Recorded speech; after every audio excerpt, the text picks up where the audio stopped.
So our organization, the Center for AI and Digital Policy, is a global network of AI experts and advocates, and we're seeking to establish good norms for AI governance to promote social benefit, to minimize the risk, and also to train the next generation of AI policy leaders. So we teach courses online to participants in 80 countries around the world on AI governance.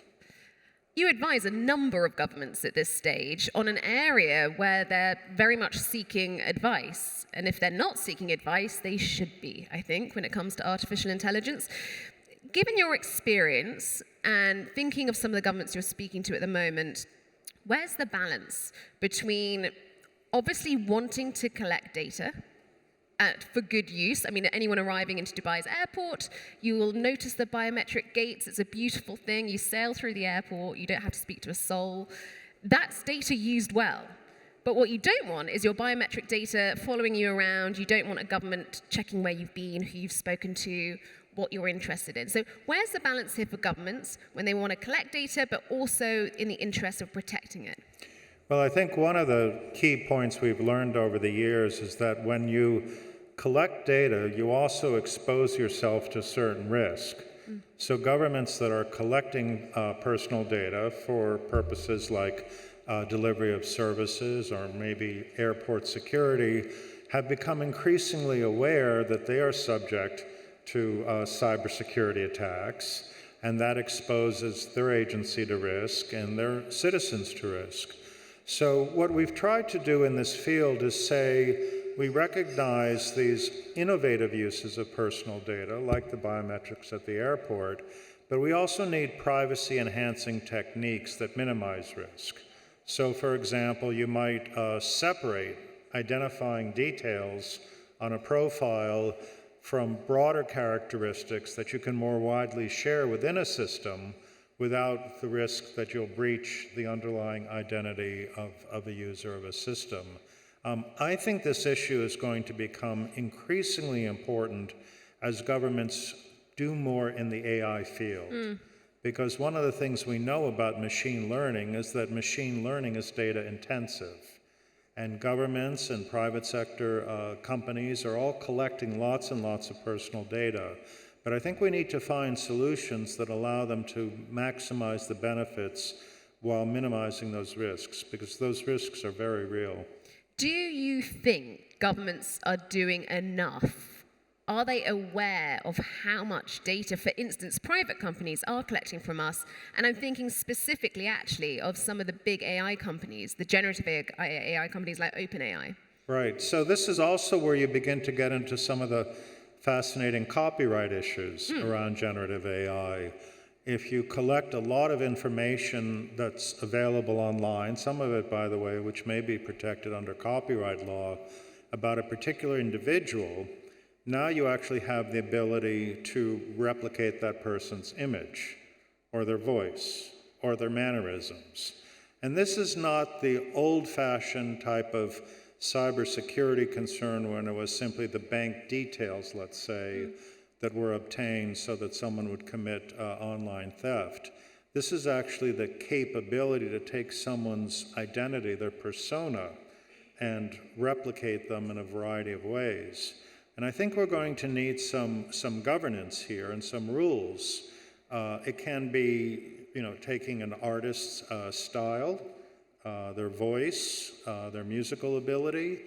It can also be done for criminal purposes. So we have to figure out how to limit the collection so that those types of activities don't create new forms of risk. I mean, we seem to be in the period of any new technology where we don't quite know how dangerous the technology is, perhaps. Where do you see this going in the next couple of years? What limitations do you think there will be on collecting our data? And as Eugene was saying earlier, it's one thing to regulate the companies we know about. It's quite another to try and regulate open source AI. Well, I agree. And, trying to predict where we're going to be in a couple of years, having seen what's happened over the last few years, I mean, it's, I think even the people who write the science fiction movies are, a bit disoriented, let's say. But as I said, over time, what we're certainly seeing is the ability to replicate human conduct in a way that's just remarkably convincing. I mean, we have situations in the United States, for example, where it's possible now to imitate the president's voice and create a video and a news broadcast with things that President Biden has never actually said. And so you have to imagine, I mean, this could happen in any country in the world, what the political consequences of that might be. Now, my view is that it would be in all governments' interests to try to limit these forms of so-called deep fakes, yes? Which is a new type of misinformation. And the problem you see is that we as people are accustomed to developing trust with one another because we recognize someone's face or we hear their voice on the phone, and now we're saying things to that person who we think we know that we might not otherwise reveal. But this could change very quickly as generative AI gets more sophisticated. And now you have an interesting policy question, and that is, do we need better techniques of human authentication so that we can prove that we are people, or do we need watermarking techniques for AI outputs so we can say, oh, we know this is from an AI and not from a person? And that's actually one of the big issues that governments are considering right now. How do we ensure the authenticity of a person's voice when we hear it over the phone? Particularly when the technology has, I mean, it's improved so much even the last year. You were referencing earlier my Decoded show on artificial intelligence, and I did it over a year ago. I got deep faked, and I thought it was pretty good. Yes. But the technology's improved a lot now. I'm not sure you would know the difference if I did that example again now. Looking at the different regulations we have and the patchwork with the US, the UK, China's considered some options. You've got the ASEAN region, you've got the EU bloc. Who's going to get this right? Oh, that's a great question. I think it's fair to say that the European Union is out in front. They were the first mover. And 5 years ago, they said, we need a comprehensive regulation for artificial intelligence, similar to the regulation which many people may be familiar with, the GDPR, which has been very influential throughout the world. It's actually quite remarkable. People have described the Brussels effect as the EU's ability to have regulation for data protection and then for it to be adopted worldwide in a begrudgingly, I would say. And I'm sorry? Begrudgingly. Begrudgingly, GDPR, yes. Everyone followed the EU very begrudgingly. But they did, where the EU goes, a lot of countries follow. So I think the EU believes that the AI Act, which is almost now at the finish line, will likely have a similar global effect. At least that's the ambition, because they see the ability through regulation to create a rule book for AI that other countries will follow. But at this moment, it's not so clear, frankly. China has done a lot of regulation on artificial intelligence, has done regulation for generative AI and synthetic data. In the US, remarkably, where in the past we might have said self-regulate, let's have markets sorted out, President Biden issued a sweeping executive order, longest executive order in US history, in November, describing how artificial intelligence would be regulated when it's used by public agencies. It's not quite the same as what the EU has done. It leaves the private sector still mostly untouched. But you see a lot of legislation in the US that will aim to regulate private sector AI firms. Now you ask the question, well, who's going to do this best? And I guess the question is, how do we measure that? Now, I said at the outset what our organization is trying to do is to promote the benefits and the innovation, because there's no doubt that AI is driving a lot of economic development around the world. But at the same time, I think we need to minimize the risks. And in some instances, and this is the hard problem for AI policymakers, I think we need to draw some red lines. I think we need some prohibitions on certain AI deployments. So, for example, I described a moment ago how you could replicate a political leader's voice in the context of a campaign. It could be very confusing. It could lead to unintended outcomes. I don't think you're going to solve that problem through public education or warning labels. I think you actually need to prohibit that use of AI. And in fact, in the United States, the Federal Communications Commission did precisely that. But then you're going to ask me, well, what are we going to do about the bad actors? Well, yes. How are you going to catch them? Well, you know, the bad actors will ignore the rules, and you're going to have to chase after them.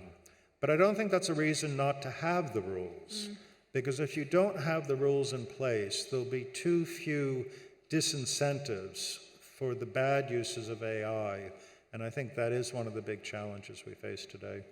I mean, you were one of the many people, Elon Musk included, who signed an open letter saying there should be a pause on the development of, I think it was AI models beyond GPT-4. Yes. Do you stand by that? Yes, well, I think that was correct in the moment. This was almost a year ago, and there were about 300 of us leading AI experts and policy advisors who called for a 6-month pause. And the reason that we signed the letter is because as we became aware of what GPT made possible, we were surprised. I mean, you know, the outputs were impressive and convincing, oftentimes very misleading, by the way. And people said, we've got to put the brakes on for just a moment. Brakes, by the way, are a good analogy in this space because, you know, if you want your cars to go fast, you need brakes that are commensurate with the power of the engine so that you can stop when you need to stop. And a year ago, we felt like this was a car going very fast without any brakes. Although we didn't get the pause, I will say the good news is that in the US executive order, you will actually see limits and safety requirements on large foundational models at certain levels of compute. I think in the executive order it's 10 to the 26 flops, which is a very sophisticated foundational model. That's going to be subject to a safety standard that less sophisticated models won't be. So the pause letter had a positive effect. There was an actual outcome in AI governance. I think there is still the concern among the safety researchers that through innovations in algorithms, it will be possible with smaller models to still do a lot that will need to be regulated. And so we need to stay on top of this. Yeah, I mean, as hardware's improving as well, AI is becoming much more accessible and much easier for smaller models. What scares you the most right now? What scares me the most right now? I think we are deploying AI too rapidly. I don't think we've done the necessary type of impact assessments prior to deployment that we should. In my work with the European Union on the AI Act and UNESCO on the recommendation on AI ethics, we also worked with the Council of Europe on the AI Treaty. One of the big recommendations that policymakers ultimately come to support is this notion of an a priori impact assessment. If we're going to use this AI system to educate our children, for example, let's fully assess that. What will the impact be on the teachers? What will be the long-term educational benefits? What are some of the educational risks? And by the way, if you're using a large data model in your AI system, and this is data about children, what will become of that data? Is there a plan to delete it, as it probably should be deleted once the course of instruction is concluded? I think we all will benefit if we take a bit more time to go through the impact assessment prior to deployment. We'll have a better sense of the benefits and the risks, and I think we'll also be better able to manage unanticipated outcomes. Because one of the things that's certainly true about AI is that there's a lot that will happen that we don't fully understand. That's what scares me the most. It's not the risks I'm aware of, it's actually the things I'm not aware of. And I think with AI, that's one of the biggest fears, is it's such a brilliant technology and it can be so subtle. You don't always know the unintended consequences of what you're doing. Show of hands, who uses, let's say, ChatGPT, but any language model? Hands in the air, we got, oh yeah, several, yeah. I mean, I've used it plenty of times. Okay, hands up if you know what happens to the data that you put into it, anything you input. Far fewer. How engaged should we be knowing what these models we use are doing? Well, I think, certainly if you have proprietary information in your company, many firms are adopting the position we actually don't want our employees to put proprietary information into these models, because that information is now essentially absorbed by the large language model and can be used by others when they conduct their queries. So there's going to need to be some way to better control the acquisition of the data that's being used in the models. And how aware should your average person be of the regulation that's being drawn up? I mean, and you have to feel sorry for me, had to read the EU AI Act. It's like this big. It's quite repetitive and it's not very interesting. Do we need to be more of a part of the conversation, though? As we shape this, if the EU is going to lead, do we need to be more aware, more active in our participation? Oh, absolutely. I mean, these tools are increasingly going to become part of our lives. I mean, I remember when personal computers came along, or when the internet became more widely available, and we understood that there were, some incredible opportunities. We also began to learn about cybercrime, which came along with the internet as well. We'll go through a similar process with AI, with generative AI. To your earlier question, though, what concerns me, I would say in this moment that the rate of change right now actually seems faster than the rate of change, let's say, with the PC revolution or the internet deployment or the release of cellular phones and iPhones. We're witnessing change that seems very, very compressed. At Davos, for example, there was a discussion about the impact of AI on labor markets. And the traditional thinking is that technology makes some jobs outdated and but long term, it creates more jobs. And creates, new jobs and better jobs, which is, wonderful when that happens. But the question with AI right now is that will we be able actually to create enough new jobs, as we're suddenly seeing so many ways in which AI can take over a lot of tasks that people did as writers, as marketers, as artists, producers. It's a tech revolution. We often compare it to the advent of the printing press or any number of tech innovations, but it's different, and in many ways, it's scarier. It is. We were talking earlier, and I was telling you, in addition to my work, I'm also a chess player, and I've been, with AI now for many, many years. And I remember the early days of rule-based expert systems. I think you would know what a rule-based system is. Very easy to manage. And I remember when IBM's program, Deep Blue, beat Garry Kasparov in a famous match in 1997, and that was machine beating man. And that was a big deal. But what was actually more interesting is 20 years later, a program called AlphaZero, a modern machine learning program, beat Stockfish, which was the reigning computer chess champion.